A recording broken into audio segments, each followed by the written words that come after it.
What is up, everybody? Skratch coming up with another Raid Shadow Legends video. Probably you heard me, guys, telling you, like, do Hydra. Do Hydra because you're gonna get that awesome champion. You're gonna get pretty good gear out of it. But at the same time, it's very time consuming and it's pretty difficult. I made plenty of videos on the higher difficulties for the Hydra, guys.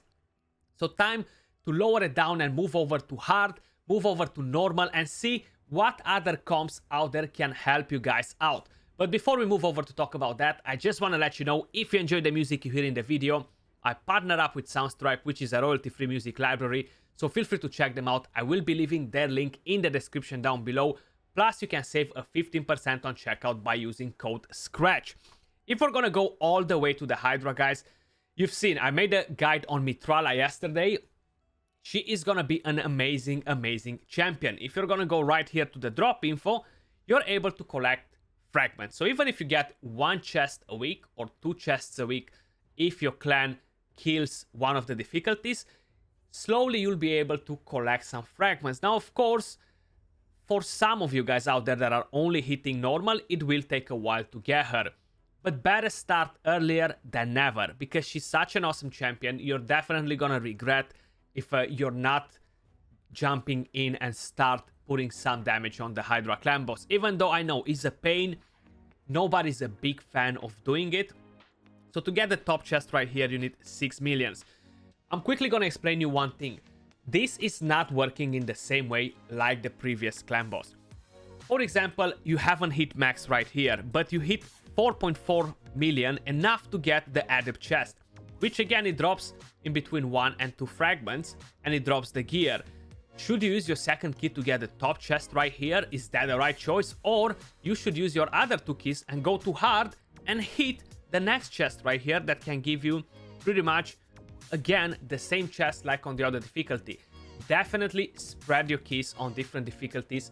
Don't focus on getting the top chest from one difficulty, because you'll be losing on rewards like that. You'll be getting less gear, you'll be getting less fragments. One thing to keep in mind. I know that on the normal clan boss, I want to get the top chest on Ultra Nightmare because I can get sacred shards, I can get legendary tomes, etc, etc. That's why I would suggest you to do that. Now, when you're building your team, I actually prepared quite a few right here on the team setup. I try to go a bit more budget-ish, lower end champions, even though there are quite a few void epics, a few legendaries. I really made it all around Tatura, which was the Christmas fusion, was a pretty easy fusion to get. So if you started playing the game in December, most probably 99% you got the fusion done, okay? Because it was very accessible for anyone who started the game in December too. I prepared a few teams just to kind of give you an idea. You really gotta focus on having the right buffs and right debuffs. You don't want to push in your team too much support, because that will leave you uncovered for damage.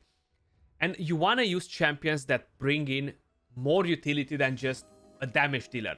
You want to make champions that can deal a bit of damage and they bring debuffs, deal some damage too, like, for example, Doug the Pierced right here.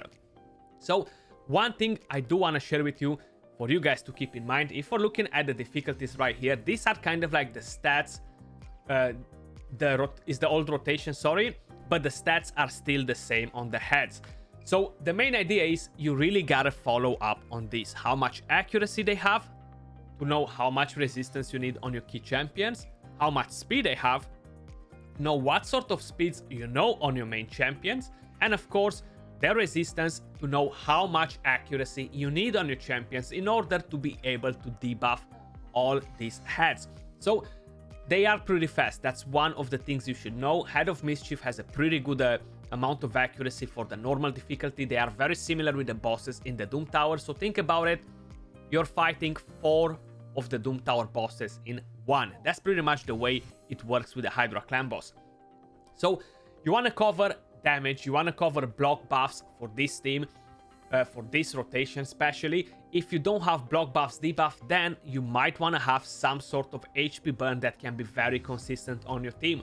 You want to have some healing, and you want to have a reviver. Then you gotta have somebody that can deal with the fear, so either Perfect Veil, either if you have a Shamael, a block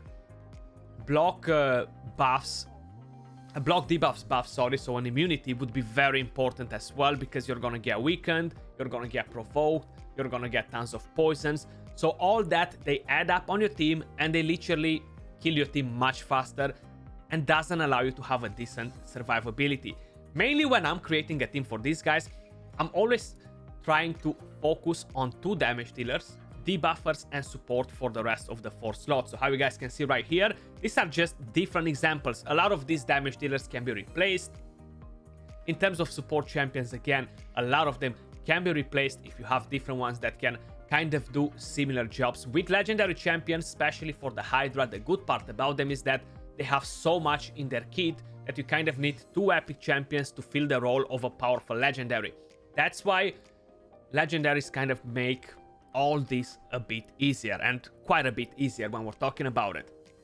If we're looking at the first team right here, we have damage, we have debuffs, we have block debuffs on the enemy team, so even if they steal buffs from us, they're not gonna get to transfer them if we don't have enough resistance. Even if the Head of Blight is gonna drop poisons, again, we're not gonna get messed up with the toxic cloud. We have defense down and attack down. You definitely wanna use attack down, especially on the Head of Red. If you don't have attack down, the Head of Red will just obliterate you no matter what champions you have, how tanky they are, okay? So forget about it. You're just gonna get destroyed without attack down. Now, I have Dark the Pierced instead of Stagnite, because Stagnite is weak affinity on the Head of Red, which is magic affinity at the moment. Datura, she gives us immunity, she gives us Perfect Veil, which is very, very important, and she gives us increased defense. That's kind of what we need from her. That gives us a bit more survivability. And we have Magnar as another damage dealer. Now, of course, I do have a bit of crit rate on Umbral, nothing too crazy or out of the ordinary. On Dark the Pierced, full crit rate, because I needed for him to land both of his debuffs. If we're looking at this team, for example, we have Sinesha as a damage dealer, and she brings us heals. Very important to shoot 2 birds with 1 stone, basically.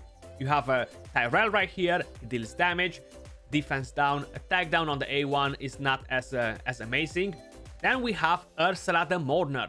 She brings us attack down AoE. That's why I'm kind of counting on her, and I don't have a different champion for attack down AoE, because I have Ursula the Mourner. And she gives us increased attack, she revives, strengthen, increased defense, if I'm not mistaken, with that skill. So overall, she's an awesome, awesome reviver. If we're gonna go down right here, pretty much the same format, we changed a couple of things. If you don't have an Umbral Enchantress, it's fine. You have Ugo maybe. She's another powerful champion that can roll around. Geomancer, an insane damage dealer for the Hydra clan boss. If you don't have none of those champions, maybe you have a Norok for block buffs debuff. If no, you might have a different champion that doesn't land it on 100% chance AoE, and it can help you like that. Or you might have HP burn champions that can do the job for you. So these things are key in order for you guys to be able to achieve a decent damage. Godseeker Raniri, a very powerful champion to do the job too. The revive, the heals, just everything overall about her is amazing. So these are kind of like combos of champions that you can run, and of course a lot of these things can be changed. Different AoE damage dealers, if you have better legendaries, whatever, a lot of different options to bring on the table. A Skull Crown can deal damage, sorry. But the main idea is, when you're building all these champions, okay, for example, when you're building them, you gotta kind of look at that graphic with stats and be like, okay, I need this accuracy, I need this resistance, this speed, bang. Stats are not as important, okay? So don't worry about giving Relentless on this one, Lifesteal on the other one, Regeneration on that one. If you're managing to get the right stats on the champions for these difficulties, you will be able to get a pretty decent amount of damage. Now, Magna right here, he's built for Arena. I haven't changed his gear. I actually changed Sinesha. I gave her Lifesteal. She's not on full crit rate and stuff. I will show you some builds on some of the champions in a bit. I'm just kind of trying to walk you through it the way it should work. Dark the Pierce, you see, almost full crit rate. I have some crit damage because he has crit damage sets on him. A higher speed than some of the damage dealers. I'm definitely gonna lock this on because we're gonna click it on auto and see what exactly will happen. We're gonna put this as opener. Umbral, we're gonna lock this. We don't want her to use it. And Tatura, we're gonna start with the perfect veil to make sure we don't get feared on the rest of the champions, you know. But that's about it, pretty much. That's kind of the way I'm building my teams for the Hydra, okay? I'm just kind of trying to see if I get you on the same page to understand the whole thing behind it. Now, there are some complications. There's a lot of RNG involved in the whole situation here. What hat spawns, if you get any buff stolen, and all the rest of the things can go pretty bad for you. Honestly, they can go pretty bad. You see, we got weak hits there on the force affinities. We haven't landed defense down or attack down. That as well can be a bit of a problem. If you're running HP burn, for example, you can retry the beginning as many times till you make sure you start fully with HP burn on everybody, or the same situation how I have block buffs, debuff right here. Maybe I get resisted on some, so I'm gonna retry it. But that's kind of like the whole idea on how to make it run, you know. If you have champions, you might not be able to get enough resistance on some of them, but you have spirit champions, sorry, you might want to focus those champions to get a higher amount of buffs, because like that, the Head of Mischief is gonna get weak hits pretty often, and that might help you out. It's not guaranteed that that will help you out, but it's a step in the right direction to help you out there. You see Sinesha, she doesn't only deal damage, she heals my team too. That is very important. Now, another problem that I do have here is that I actually have to click on this head in order to get targeted when you're doing Oro, if you don't have enough AoE hitters, if you don't have HP burn on the heads to actually tick every single time they take a turn. So I have to click on the head that actually aid the champion in order to rescue it, basically, you know. That's kind of like the whole situation. They specify that they will be working on something to fix the whole thing down. It might look like, yeah, it's pretty straightforward. The builds on my champions, honestly, I don't find them on all of them like super end game. I feel like they are decent. Like if you're doing hard mode Doom Tower, that's kind of like the builds you should have probably on your account by now. The way I have these champions built, I will show you in a minute how they look like. Now, I'm not 100% sure if I actually specified that this was done on the test server. When I started the video, I kind of forgot, maybe I got distracted, but this is on the test server. That's why I was so rich on gems. So we are almost at the 1k and get. You see the HP of the champions is pretty good. It's all about maintaining the balance, having the right buffs, the right debuffs. That's kind of like what keeps your team in order. The reason I gave lifesteal to Sinesha is when she uses her A3 to equalize the HP, she might be on full HP, and that will help the entire team. So a lot of things like these are kind of like played out. You see, for example, we kind of got a bit messed up here. We might lose that champion because of the Toxic Cloud. We didn't manage to land block buffs on that specific champion. Maybe it had a 3% chance or whatever it is nowadays to get resisted, and we lost the champion. But we are getting pretty close to get the right damage, you see. We need like 1 million point something, and once we get to the heads being decapitated, the damage increases a lot. So it's gonna be much easier to rack the damage up and be like, okay, we got to the 1 key, and that's kind of like what happened. Now, when you're moving on hard, it's a bit of a different situation because you kind of need 20 million for a key, if I'm not mistaken, to get it in a single key. Of course, you don't have to do that. You can split your keys how I specified you. If you miss the top chest like by 1 million or a couple of million or anything like that, you'll be like, you know what? Okay, maybe I should move my other key on a different difficulty. But you see, we got to 7 million damage. We got unlucky there because the Head of Mischief got resisted, and honestly, he is such a pain, always stealing buffs from you. Like, if I would change something on the Hydra right now, is the Head of Mischief. Head of Suffering, not gaining extra turn when he devours the champion because you insta lose it and you cannot do nothing about it. And Head of Mischief needs to have a cooldown on his A1, constantly stealing buffs. But honestly, those are the main things that I would insta change on the Hydra because they are very annoying. Now, the Head of Red, if you have a tag down on him, he doesn't hit as hard as you might expect him to do it, you know. So For example, if we're gonna check stats on some of those champions, on Tatura, for example, I think it's Tatura, right? The fusion. I might be saying the name wrong though. Tatura, okay. I have him built on 2 resistance and 1 immortal set. Total stats 60k HP, 4k defense, 233 speed, 429 resistance. I don't have masteries on this champion, but for example, you've seen that it was doable without. If you're not able to achieve this amount of resistance, which you don't need as much, you only need around 320 resistance for normal, you will need for hard to have 350 plus resistance if you want to be on the safe spot. So this resistance will be good for that. You can always go as tier 6 and get unshakable. Get from masteries more resistance. Go here on having lasting gifts, having cycle of magic. All these will benefit your team quite a bit, you know.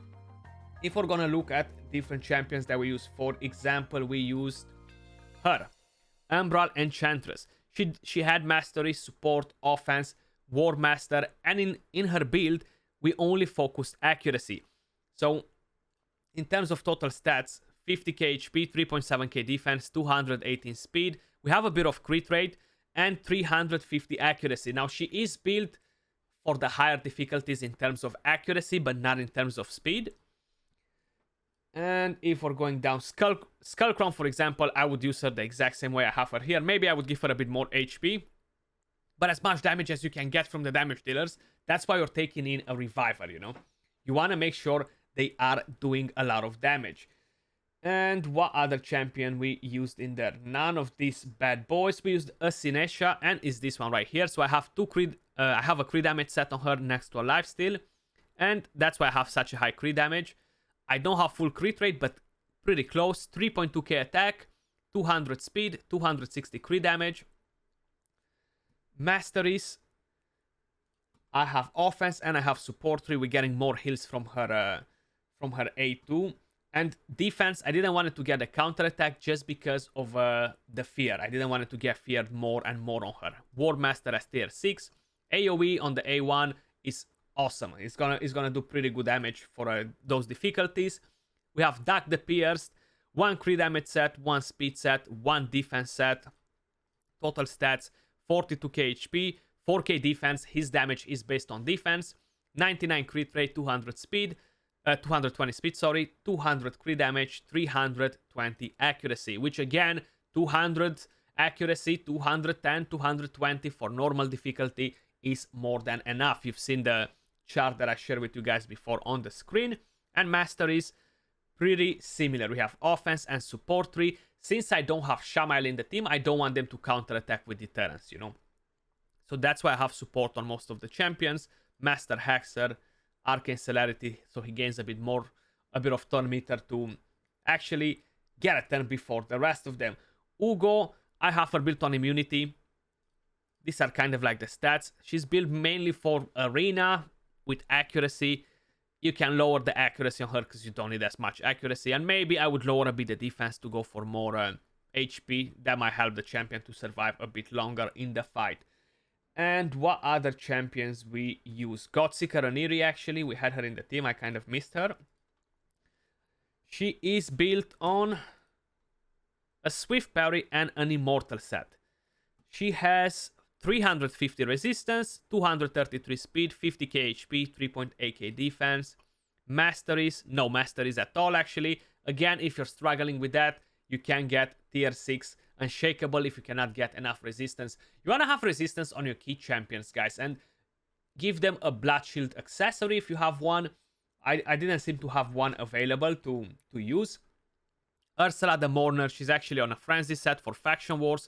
She does have accuracy and resistance because I want her to land the tag down, and I want to make sure she's not getting messed up. She is pretty squishy as a champion, so it's a bit harder to build her with this sort of stats, so my Great Hall actually helps me quite a bit here.